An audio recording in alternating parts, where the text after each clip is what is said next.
Hello guys, welcome back to my YouTube channel. आं Geremsha Dwimary channel नोंसोर गासैखौबो बरायनाय थाबाय। दिनै जोंहा माने ओंखाम गोरलैनि फुजा होनाय दं आरोना ओंखाम गोरलै जानाय माने बे ओंखाम गोरलै जानायाव माबायदि फुजा होयो माबायदि खालामो बेखौ नोंसोरनो गासैनोबो देखायनो सानदों। जुदि माबाफोर गोरोन्थि जायोबा निमाहा बिनि थाखाय निमाहा होबानो जाबाय। नेउन जानायबो होनना बुङो नामा खायसे खायसे। भिडिअखौ नोंसोर नायनानै मोजां मोनोबाथाय लाइक खालाम लोगोसे चेनेलखौबो साबस्क्राइब खालामना होदो। भिडिअखौ जोबजासिम नायदो। बेनो जाबाय जोंहानि फलमुल आपेल आंगुर आरो थालिर लोगोसे ओमफ्राय नैबे जाबाय धुप बे जाबाय गय फाथै लोगोसे आलारि बाथि बेनो जाबाय जोंहानि बाथौ थानसालि आरोना नायनानै ला लोगोफोर आरो नैबे कामाख्याना मा होनना बुङो मोजाङै मिथिया नोंसोर मिथियोबा कमेन्टआव खोन्थाबानो जाबाय।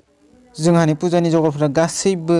माने रेडि जाजोब्बाय आरोना आलारि बाथिबो सावबाय लोगोसे आपेल आंगुर जि नांगौ फल मुल बुट गाजि थालिर एभ्रिथिं माने जिखिनि नांगौ गासैखौबो रेडि खालामना होजोबखाबाय ओमफ्राय दा खुलुमनोसो नांगौ नैबेनो नायनानै ला मोजाङै लोगोफोर जों दा आरो खुलुमनोसै आरोना नोंसोर भिडिअखौ नायबाय था जोबजासिम।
मानि जालाय फैले बे हाखराव बावनाय जालायबाय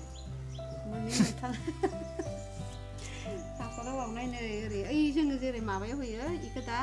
अफ्रि होसिगोन बुट गाजि होसिगोन होनानै बेयाव हाखराव ओरै थुनानै ओमफ्राय लाइजु इखोबो नांगौ गाजिखौबो नांगौ गाजि होबाय खुलदां माला होबाय ओरै थुबाय हाखराव ओरै थुलांबाय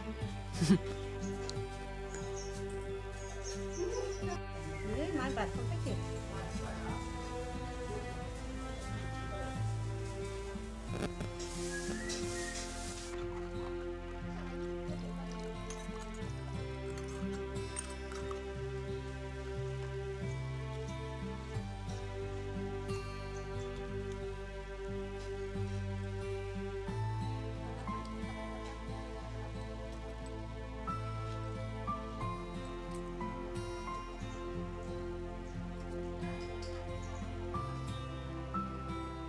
नंगौ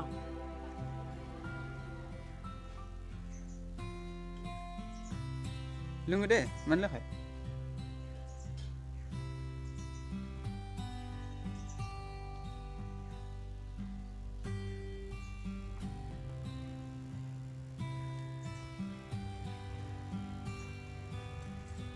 बेबायदि गोबाव जानाय दा गियाथियासो नेना थाबायानो जोंनो सोरना बेनिखायनो लोंनाय जानाय बायजोआवनो एवनाय उननाय होनांगौ आरो लोङो होमबासो नेबाय हानाय टाइम पास खालामनानै बियो बैसागु इसोरा मोजां लाखिबाय बिदि खालामो र' बायजोआवनो बेदर बायहोनानै गावसोर एवनाय गावसोर जानाय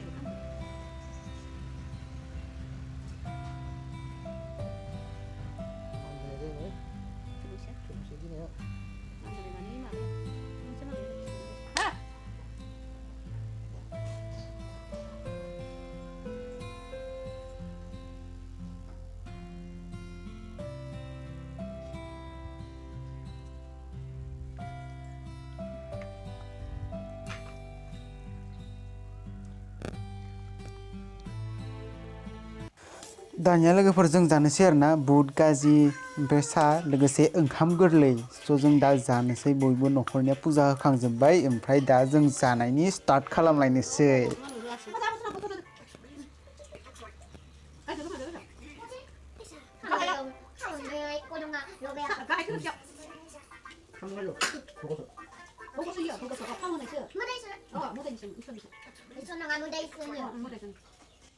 दानिया जादों ओंखाम जानायनि आयदा लास्टाव जों पुजा सुजा होजोबनानै माने गाजि साजि बुट गासै जाखांजोबनानै लास्टाव दा नै ओंखाम जानोसै